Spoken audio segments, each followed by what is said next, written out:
Avoid becoming timid. You're merely a dropout from high school who is going to teach me German. Direct threw the documents at me in jest.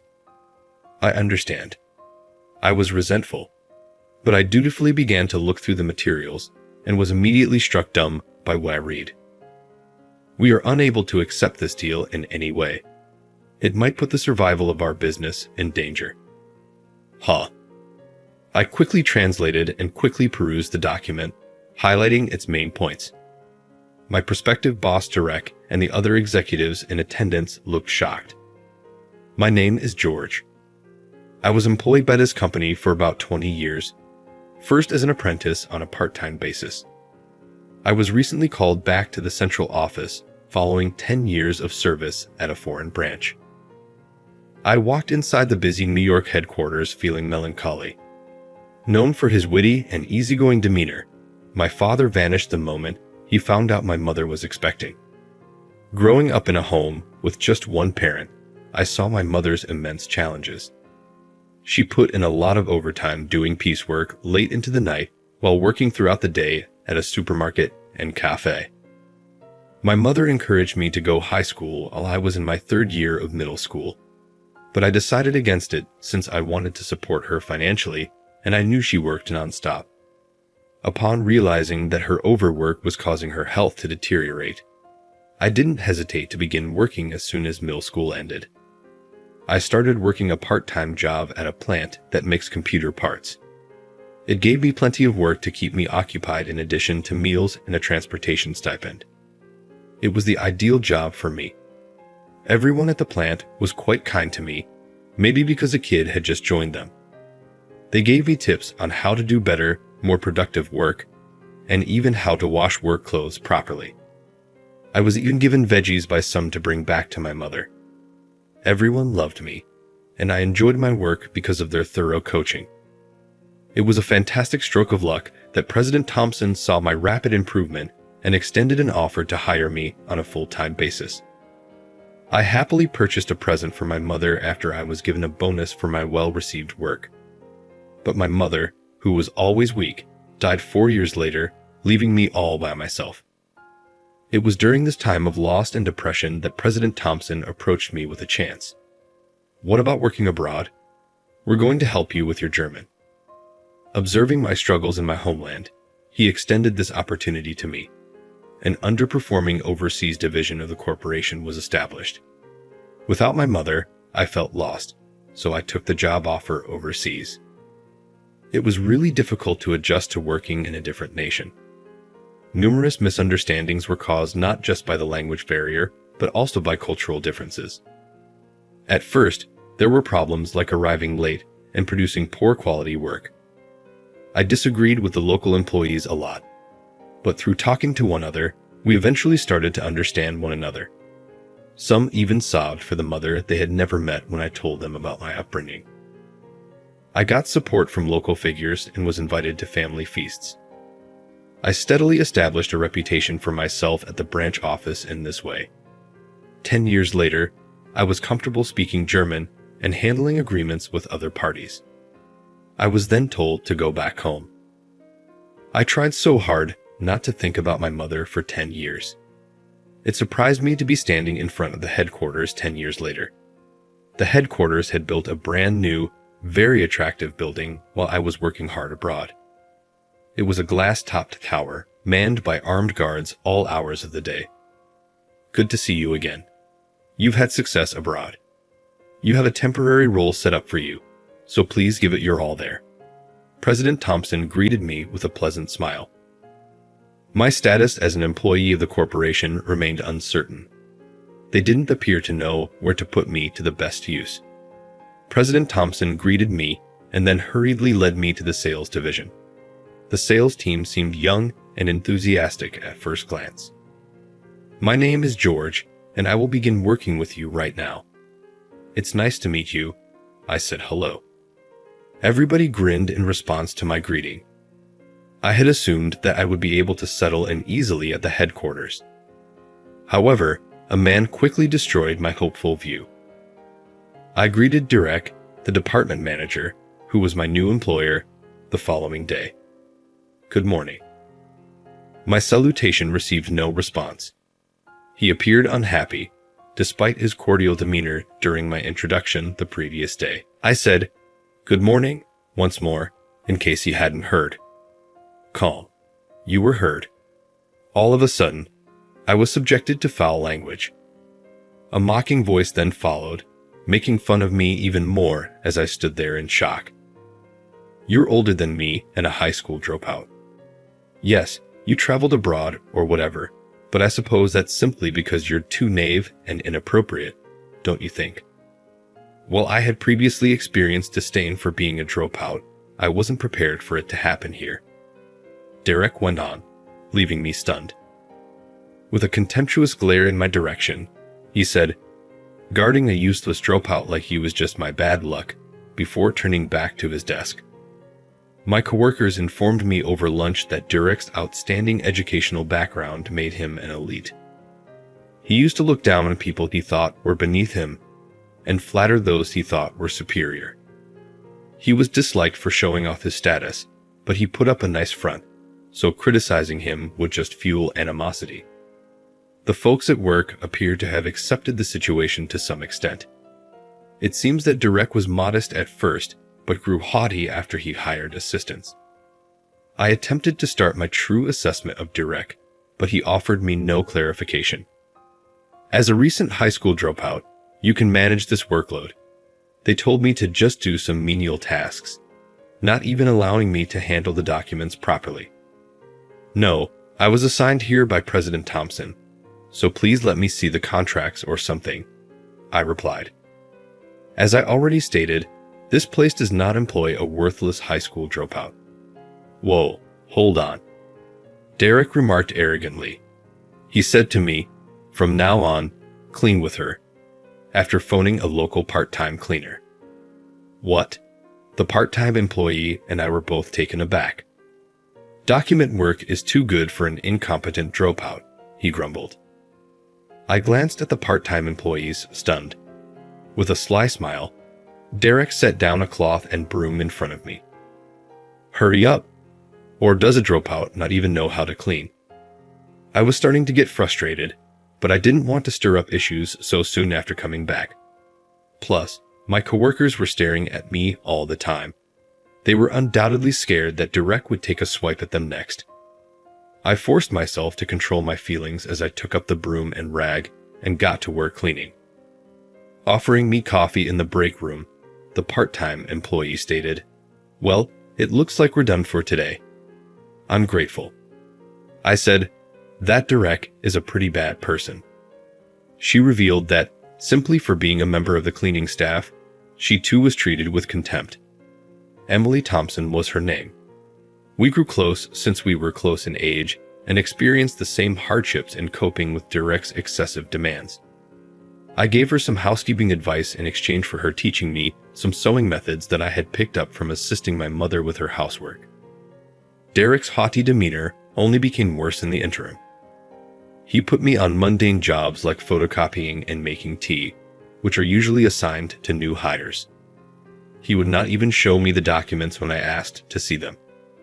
He would grudgingly give them to me only after I begged for them. While my coworkers would offer me pitying looks, they appeared to be apprehensive about facing his wrath. I didn't harbor resentment toward them, as I recognized how they felt. Subsequently, they would apologize and covertly present the documents to me, facilitating my work without drawing Derek's notice. On the list of possible contract applicants, I came across an unsettling organization one day. The foreign corporation was infamous for not making payments and for not fulfilling orders. When I worked at the branch office, I seemed to have noted it as a hazardous venture. If we can secure a contract with any of these, it could significantly grow our company, and my achievement will be huge. With excitement, Derek said. In fact, we wouldn't have to keep paying the outsourced management firm a fortune if we could put this company's management AI technology into practice. Derek was clearly excited, driven by a desire for achievement, but I felt uneasy about that firm. I had my disagreements with Derek, but I couldn't allow the business to take a risk. It would be wiser, in my opinion, to learn more about that business. It's best to exercise caution when dealing with certain dubious companies that operate abroad, I'd advised, passing him a guide that included the branch's warning standards. But he knocked the paper out of my hand and scattered it all over the floor. "What are you doing?" I let out a cry. Aha. As if there was any value to a document authored by a dropout from high school. "Avoid poking your nose where it shouldn't be," he mocked. Talking to him was obviously pointless. I pondered whether Derek's kind was typical of this organization. Emily walked over to me in the cafe, groaning loudly. We had gotten to know one another well by then. "Did Derek treat you badly once more?" "You're not to blame," she remarked. "He didn't even glance at the manual I made, just knocked it over," I responded. "That is quite awful." "What did the handbook cover?" she inquired. I was unable to simply educate Emily, an outside contractor, about the manual because it contained proprietary company information. I thought she would be disappointed when I told her this, but she just grinned broadly. "George, you're incredibly sincere. You'll undoubtedly experience better days with your diligence," she informed me. Her grin made me feel better. Emily's gesture of rewarding me for my hard work with handmade cookies inspired me. I plucked up the guts to go talk to Derek. I asked to go with him, even as an errand boy, because I was fascinated about his approaches to contract negotiations and signing. He asked in jest, "You want to shine my shoes?" I said, "Yes, I'll do it." He spoke with contempt, saying, "Fine, but remember, someone like you shouldn't even be part of this." I was given the opportunity to take part in the negotiation, which was embarrassing. Derek had indicated that the other party was supposed to visit our office at 2:00 p.m. for a meeting. In the afternoon, I entered the meeting room door with this sliver of hope, but it was entirely empty when I got there. I found out that the meeting had concluded early in the morning as I hurried to the office. I turned back to my work and noticed Derek grinning. "Hey, remember how I said the meeting was at 11:00 a.m.? He asked. "What's this mess now?" "What are you trying to say? Wasn't that meant to happen around 2:00 p.m.? Confused, I asked. I said, quite plainly, 11:00 a.m. He made fun of the fact that a high school dropout couldn't even tell the time. I then realized that Derek had been playing me. "What kind of person are you, Derek? Is there something wrong with me?" "It's not your place to speak up, you low achiever." I was unable to attend the contract meetings because of this. I opened the cookies Emily had given me covertly since I was feeling low. Then an incredible event took place. "Hi, you inept person. Don't you dare think you can take a break." Derek took the cookies from me and crushed them into dust under his shoe. "How were you able to do that?"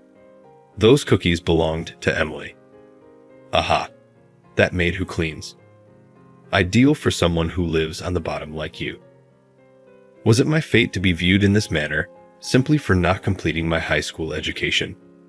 For me, I could take it, but I couldn't bear Emily being made fun of too. It's enough.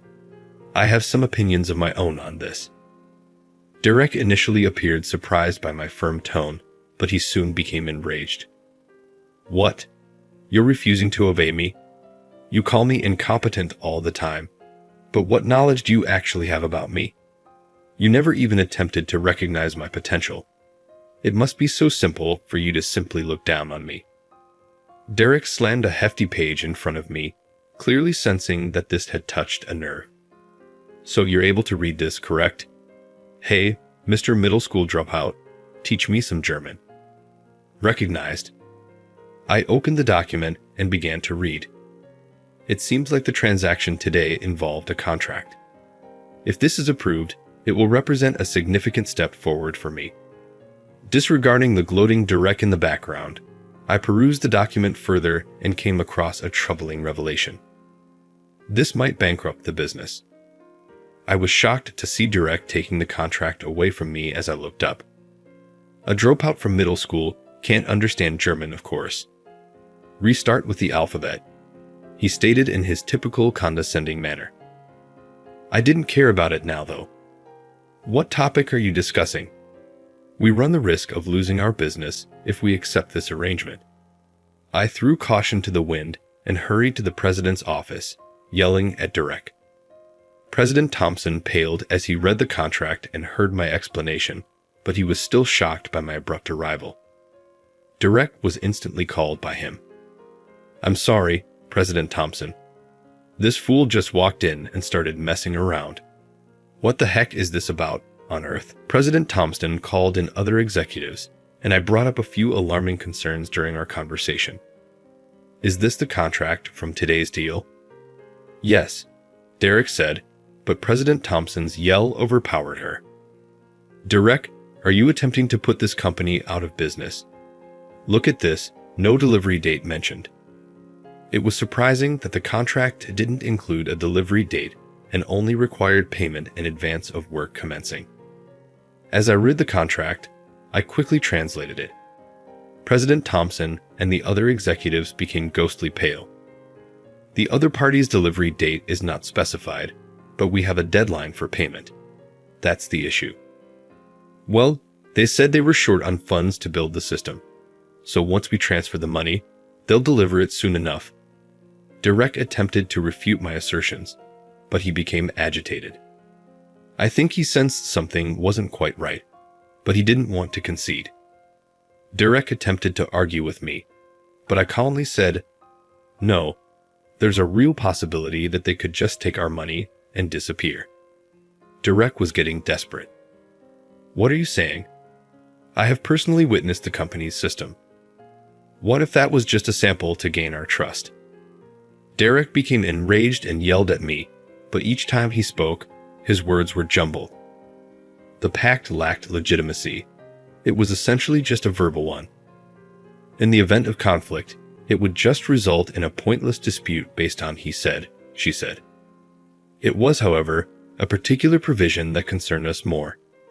The cost of updates for any deficiencies will be borne by us as needed. It was printed in minuscule, difficult-to-read German. No maximum limit on the sum was specified, and accepting such terms may result in significant financial obligations. This indicates that you haven't carefully read the contract. These problems would have become obvious right away with a little care. Nah, such a large organization could never possibly mislead us.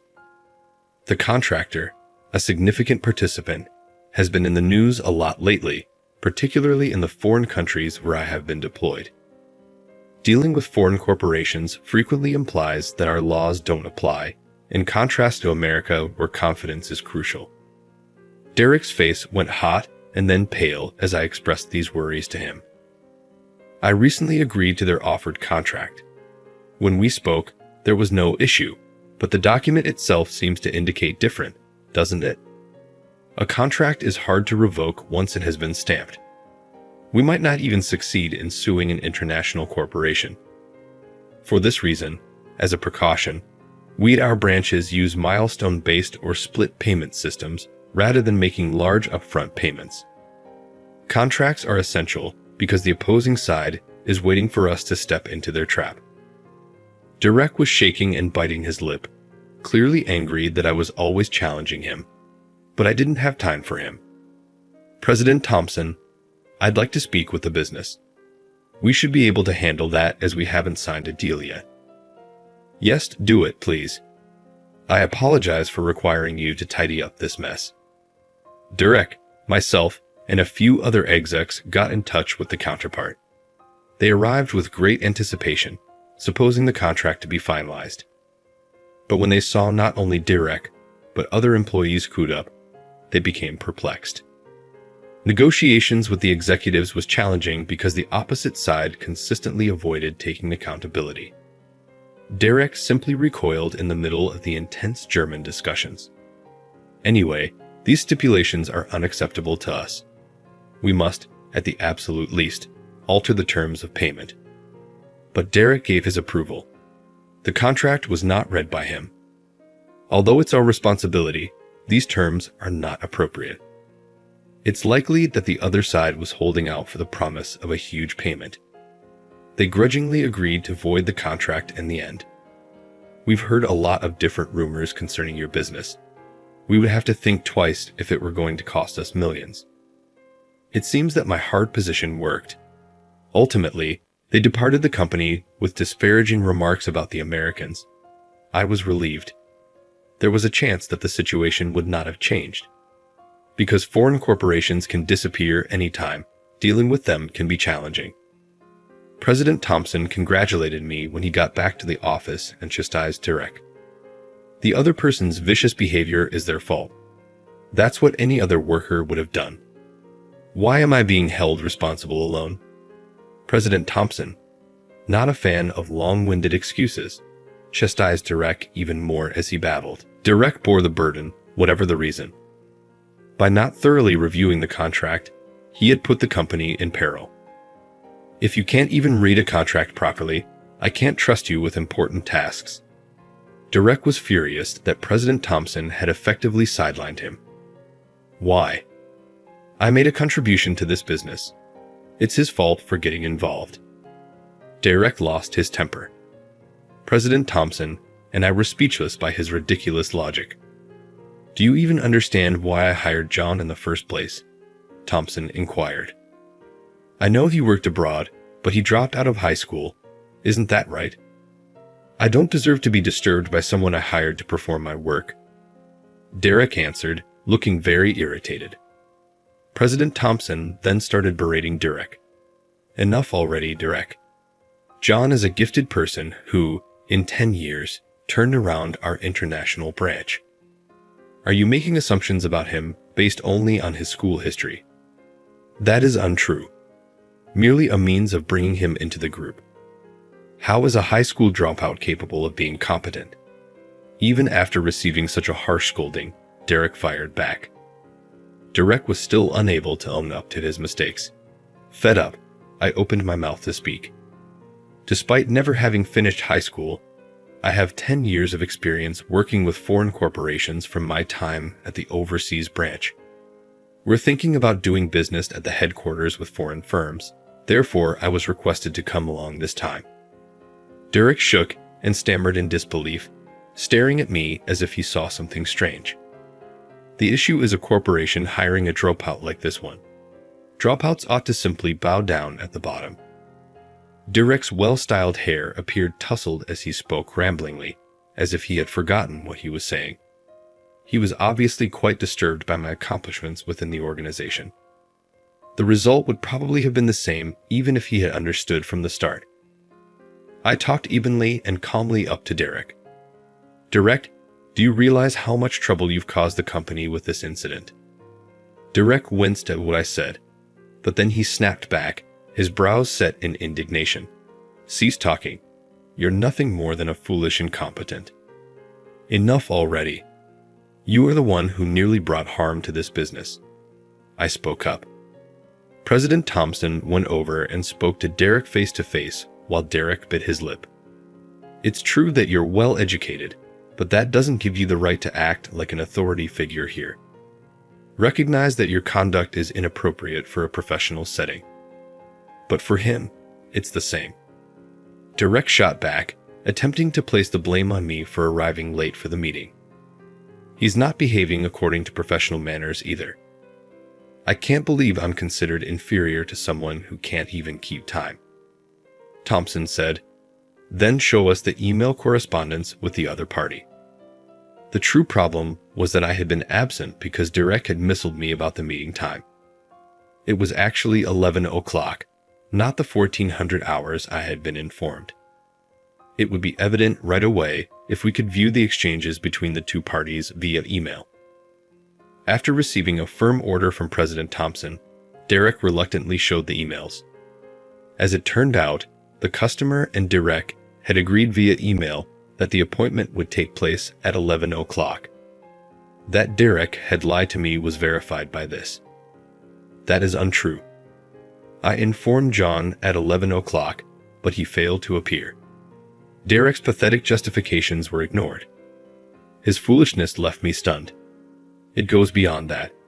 Instead of providing John with any work, Derek has been forcing him perform housework and serve tea whenever he has the chance. And then, as if to rub salt into wounds, somebody else showed up. It was the cleaning lady, Emily. "What are you doing here, Emily? Who is this cleaner trying to get involved?" Emily was a cleaner, but instead of her typical work clothes, she was wearing a sharp suit. "Emily, I appreciate all of your hard work." "Dad, it's okay," she remarked. The fact that Emily was President Thompson's daughter surprised everyone. Despite sharing a last name, nobody had ever considered the possibility that they were connected. Because it was against President Thompson's policy to give preference to family, Emily had to start out as a cleaner and learn about the inner workings of the business. Few executives were aware of this, and it was maintained a secret that she was the president's daughter.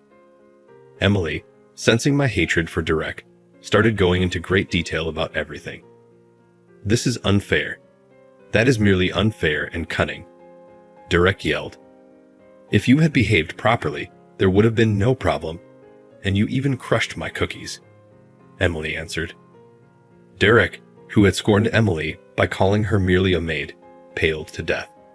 The speed at which the color left his face almost impressed me. Despite confronting many difficult obstacles, John never made an attempt to divulge company secrets. "He's a reliable individual," someone remarked. "You don't seem to be thinking like someone who should be in a leadership role." President Thompson said, "Your responsibilities as the head of your department are terminated." President Thompson made a bold and decisive pronouncement that no one dared to dispute. Derek fell on his knees, completely overcome with sadness. I was given the position of head of the sales department, in charge of negotiations with overseas businesses, a week later. Derek had formerly oppressed my old coworkers, but now they were working harder. Derek didn't get fired, but he did wind up working for me. His discontent was evident, but his haughtiness had vanished. He fell behind in his job and murmured complaints beneath his breath. "What are you doing, Derek?" "Nothing. If you have time to surf the web, you should be working on improving your German proficiency," I said. When I saw there wasn't enough corporate communication training or German language proficiency at our headquarters, I'd established a learning program in the language. I considered this to be essential. Yes, I did begin holding meetings with foreign corporations, but we were always undervalued when dealing with astute foreign business people. Maybe some of this might be attributed to the less forceful nature of Americans. My team's negotiating abilities quickly improved when I gave them some pointers, and we were able to close deals. Derek had thrown away my handbook, but now new hires were using it at Emily's suggestion. It had been read and authorized by President Thompson. Our company's success increased, particularly with the foreign branches. We had exposed the foreign company through our proactive information sharing with other businesses, and now it was isolated and posing a threat to us. It was said that they were close to filing for bankruptcy. This was a job where hard work paid off, and I felt really satisfied. But Derek was the only one who stayed glum and refused to learn. I could give him advice, but he would not listen. "Why do I have to be told such things?" he asked, always projecting an air of negativity as he expressed his displeasure. This attitude prevented any meaningful assignment from being assigned to him. It was immature to give Derek mundane jobs out of spite, but there was nothing admirable about him either. Eventually, these times came to an end. He didn't appreciate having me give him orders. Workers who had previously worked for him were moving up the career ladder quickly. It seems that his pride could not bear to see this fact. I gave up.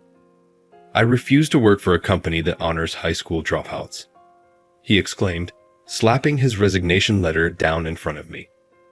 I made no attempt to stop him. Rather, I agreed to his resignation. Subsequently, I learned that Derek made an unsuccessful attempt to join one of our rival companies.